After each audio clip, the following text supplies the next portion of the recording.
We have had a very, very important New World Dev Q&A, mainly because it sounds like they have leaked the fact that we are going to gear score 800, and the implications of that are going to be huge. There's a lot of information in here, mostly about Season 9. I don't mean to like over tease you, but there's some good information in here, so we're going to blast through it. I'll put on some New World footage and let's talk about it, shall we? So I'll start with the most important bit. There was a question which was basically, hey, are PvPers ever going to be able to just do PvP content? I mean, I'm badly phrasing that question, but the answer was effectively, if you want all of the gear sets and all the bonuses and stuff like that, you probably will need to do PvE because, you know, the game's just built like that. But it's our intent, they said, that if you want a good gear score 800 set, you should be able to get at least one from doing PvP. And it's that little drop of the gear score 800 that people are going to latch onto because that's got some massive implications. Now, it could obviously be a little bit of a slip of the tongue. However, right now we are gear score 725, so it would be a pretty big slip of the tongue to go to 800. I think it's safe to say that we are going to get a gear score increase when we get the Umbrals V2 version, which is the end game progression change that we're going to get mainly. I thought we were going to go up to 750, but it sounds like it's going to be 800, and 800, as I said, has a big implication. It kind of implies that we will also get a level increase. We had a level increase when we went from 600 to 700. Surely we would get the same when we go from 700 to 800. And if we're getting a level increase, does that imply it's going to be a paid expansion yet again? Obviously, the jury is out on that one. Either way, that's a pretty big hint and very, very interesting. Now, for full information regarding Season 10, you are going to have to wait. And they told us when you're going to have to wait till. You're going to have to wait until September. That does mean it's definitely going to miss Gamescom. We're just not going to get any information there because that's in August. It'll just, I assume, be in a dev video in September. Now, if anybody from Amazon is listening, please tell us when that dev video or that trailer is going to drop. Just give us a little like, hey, pay attention on this date. We can put 2 and 2 together. You don't have to give us everything. We don't have to spell it out. Just give us a little bit of a hint so we can expect it and we can be, you know, anticipating that fact. But anyway, yeah, September for that. Season 10 was pretty much also hinted to be vampires and werewolves because there was a question about that and they're like, hey, wouldn't that be cool? Vampires and werewolves were hinted at the end of Rise of the Angry Earth, the main story there. So it kind of suggests that's going to be a continuation of the main story, which again suggests a level increase, a proper expansion, that kind of thing. Now, I'm jumping ahead a little bit there, but Season 10 is going to be very, very exciting. Season 9, a lot of these other questions refer to Season 9 and the little small information bits.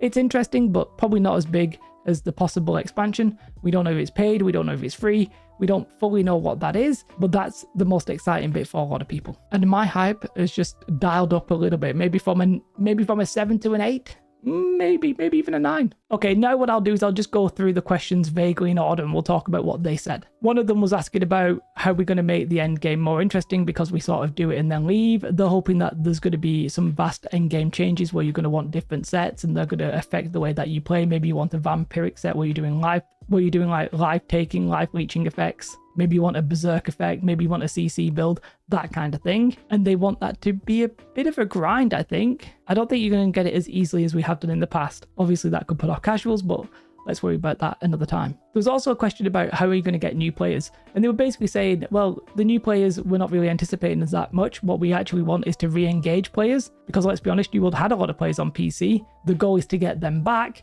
Which, how do you get them back? In my eyes, you do a paid expansion, but maybe you do a free update, maybe you go free to play. The jury's still out on that one. They did say that the PlayStation Network thing has been a success. And I don't know if you've been playing in EU or you've been playing in general, but the servers have had queues. There's been a lot of people all coming from the PlayStation Network thing. The PlayStation Network is basically on the PlayStation Game Pass, if you will. There's 3 tiers to the PlayStation thing. There's one where it's essential, where it's just online. And then there's 2, one that gives you some games and one that gives you more games. New World's been added to tier 2 and 3 of that, basically. And the beaches have been pumping. There's been a lot of people playing. There was a question about farming. Farming is the kind of thing that they're prototyping. It's not ready yet. It's not on the roadmap. It might come at some point if they can make it work. It might not if they can't. There was also a question about weapons. And they confirmed here that they have 3 weapons in the works. And they plan to get them out quicker than what they have done in the past. So for those of you who are excited about weapons, well, be excited for that. However, they did also here confirm that basically it's not in Season 10. That new weapon is not in Season 10. But it will be shortly after Season 10. Now, shortly after Season 10 is going to be a big update. They said there's going to be more content after Season 10, and that's part of the plan, right? They don't want it to be like we drop updates and then that's it. They want to spread out the content a little bit, and they said that the next content will come shortly after Season 10, But the key thing here is that they didn't actually call it Season 11. So it could be a mid-season patch. It could be something where they're ditching seasons. It could be that Season 11 is getting bumped up a little bit. Either way, if you're expecting daggers in Season 10, it's not happening. It's going to happen shortly after. That is, if it is daggers, it might not be daggers. There was a question about basically Bare Bones. Bare Bones is coming back in Season 9, but it's going to be a limited time event. I think here they're a little bit worried about adding too many queues. And to that effect, they're actually not going to have Outpost Rush in New World for the first time since almost near the start of the game. It was actually bugged for the first couple of weeks, so you couldn't play it. Well, actually it worked initially, then it was bugged, then you couldn't play it, then they brought it back. But they're actually going to turn off Outpost Rush for 1.5 weeks. I just don't know what I'm going to do with myself. I do. It's because the reason they're doing that is that they're going to have Capture the Flag and Arena. Now, if they don't nerf pre-mades in Capture the Flag, then I think that's going to be an incredibly toxic experience. But, you know, at least it means you will be able to get queues. Very interesting to do that, by the way. I don't fully agree with the idea, but, you know, it is what it is. They're doing it. Outpost Rush will be back 1.5 weeks later. I think basically Season 9 is coming on the 28th. Which will be a Tuesday. It won't be it won't be the weekend that's immediately there. It'll be the weekend after when it comes back. There was a question here about the procedural dungeons. They talked a little bit about how they're inspired from dungeon crawlers and there's going to be set pieces. And yeah, it sounds interesting, right? A procedural mode. They're not going to give too much away here. Interestingly though, is you can start it solo and then you won't be able to get like very far, but then you'll get like backfilled. I don't know how that will work. Will somebody join your version or will you join somebody else's? I don't know, but the procedural mode sounding very, very interesting indeed. That's coming in Season 10 though. They do admit that Season 9 is relatively small, and that's just due to the nature in which they're getting content. Obviously Season 10 and beyond is trying to be a little bit bigger, so it's a calculated thing where they're just gonna not have very much in Season 9, but there is content. Obviously we are getting the preview of Season 10's Capture the Flag mode, not Capture the Flag, Outpost Rush mode, and we're getting the Capture the Flag mode. There was a question about seasonal servers. We've seen on one of the articles that there are no plans for seasonal servers. In the video they kind of say, hey, we've got some ideas, but they're not happening anytime soon. You know, I really hope that they don't come back. I didn't like them in any form, basically. They say that they hurt the main game, and they did. They just weren't a very good idea. Now, there was a question about servers, and there were quite a few questions about servers, but it sounds like there's going to be some big changes to either the server regions or the infrastructure of the server regions. Now, I don't think this is going to be anything bigger than simply merging some regions. Like, I have a feeling that Season 9, well, immediately after Season 9, which is when they're going to do it, or shortly after Season 9, what they will probably do is, well, they're going to remove the fresh tags from fresh, so you'll just be able to transfer wherever you want.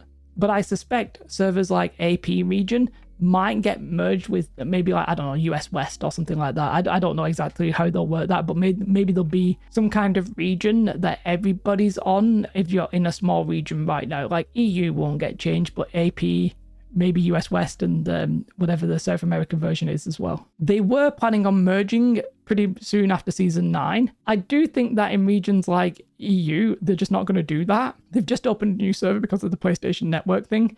That'll probably get merged. But I think this is more like for AP regions and stuff like that. Very, very, very importantly though, they also confirmed that for the next update, there would not be fresh. Now, I was talking about an expansion, how it might be a paid expansion. No fresh. Well, that's interesting as well. We had fresh for Brimstone. We had fresh for Eternum. We did not actually have fresh from Rise of the Angry Earth. So it's following the same kind of pattern in my eyes. That could be putting 2 and 2 together and getting 5, but hey, yo, there's no fresh servers coming, so make of that what you will. Which does mean if you actually do want to play the game, I've been telling people, like, don't bother until Season 10. I'm going to have to change that recommendation and say, hey, play the game, catch up a little bit to like level 65. Because you might want to be in that position because it's not going to be fresh. I've mentioned that Season 10 information is going to come in September. That's a little bit further than I expected, but that was one of the questions as well. Another question was about old weapons and old abilities and stuff like that, and they actually want you to go on and say which abilities you want to be updated. Basically, they say that they are reworking some of the old abilities and old weapons, but they've pretty much put it on hold until after Season 10, I believe. And one of the weapons that they're currently looking at is the Life Staff. There was here a little bit of a spoiler about the attribute change in Season 10, but it was very cryptic that I can't put anything together. It was basically something along the lines of, there will be a change between how your gear and your attributes work. How you use your gear with your attributes. Now, to me, I would be thinking like Magnify, but we already have Magnify. You know, I don't know what this is. I'm not going to guess because I literally have no idea. They did speak here also about set bonuses and how set bonuses are going to work. They sound really cool. If you're not sure what set bonuses are, imagine something like Frigid Dawn or like a piece of gear that is basically part of a set. And if you were an amount of that set, then you get an extra bonus. So let's imagine it was Frigid Dawn. Let's say you would wear 3 Frigid Dawn, you'd get maybe 1 extra bonus. And if you wear 5 of it, you get the second bonus. Now, they've said here that they've actually made a relatively robust system. It sounds like there'll only ever be 2 set bonuses though, because they keep giving like a pair of numbers, but effectively it could be 2, 3, 4, 5, 10 if they wanted. But they said that the most common set bonuses are going to be in the combinations of either a 3 and a 5 or a 2 and a 4, which I think means if you wear 3, you get 1 bonus. If you wear 5, you get 2, or if you wear 2, you get 1, and if you wear 4, you get 2. That sounds complicated, but it'll actually be relatively simple, I think, when you see it. The reason they've done 3 and 5 is that you can kind of put enough together to get several different sets there. You could, of course, do like a 5, a 3, and a 2. A 2 and a 4 and a 4. They actually said you're probably wearing 2 sets. So maybe, I'm not really sure of that because it seems like to me that the numbers would allow 3. But maybe with artifacts, it would actually end up being 2 anyway. I'm not sure. I'm not sure what's going on there. Because with that, if you included artifacts, you'd only have 7 items to play around with. But actually, maybe that makes sense. Maybe you'd have a 5 and a 2, or a 3 and a 4. Oh, yeah, actually, maybe that does make sense. Maybe that's why they've done it with artifacts. Okay, I've convinced myself there. If you've no idea what I'm talking about, don't worry, it'll all make sense, I think, when we see it. I'm just rambling like a lunatic, like an old, balding, middle-aged man. I'm not even middle-aged this point, I'm old. Anyway, they also talked about some balance changes that are coming in Season 9. Haste is getting a nerf, we've heard about that. Void Gauntlet's getting a nerf specifically with Void Blade. Sword and Shield is getting a nerf. Now, I think if you're going to nerf Sword and Shield, you might want to also nerf Fire Staff. I just want to get that on the record. Sword and Shield is strong, but, you know, a bit concerned that if you nerf Sword and Shield, then a lot of the ranged boys are going to pop off. But, you know, we'll see when we see it. Sword and Shield is super strong, I absolutely agree. The Hatchet is getting nerfed specifically with Berserk. Berserk's going to have a shorter duration that you extend by attacking, which means if you just pop it and run off like you're a healer or something, not going to be as effective. Stormform's also getting a nerf. That's it. I don't know how much shorter I was than the video, but yeah, that's it. Season 10 is really what we're looking forward to. Season 9, it's a bit of a stopgap season. I don't think anybody's really that interested in it. Capture the Flag is going to be interesting. The balance changes will be interesting. But Season 10, the expansion that may not be an expansion, it might be paid, it might be free, that's sounding really exciting to me. It has all the hallmarks of an expansion to me, to be honest. Gear score 800, no fresh, probably a level increase because of the gear score increase. The MSQ is probably going to get extended with the vampires, werewolves. I mean, it just has all the hallmarks to me, but it might not be. It might be a free update, it might be a paid update, the game might go free to play. I still don't know about that one. I did try and ask the question. Surprise, surprise, they didn't answer me, which is fine. I didn't really expect them to. However, September, that's going to be big. We're going to be here for that. That's going to be huge. Like, subscribe, let me know your thoughts. Goodbye.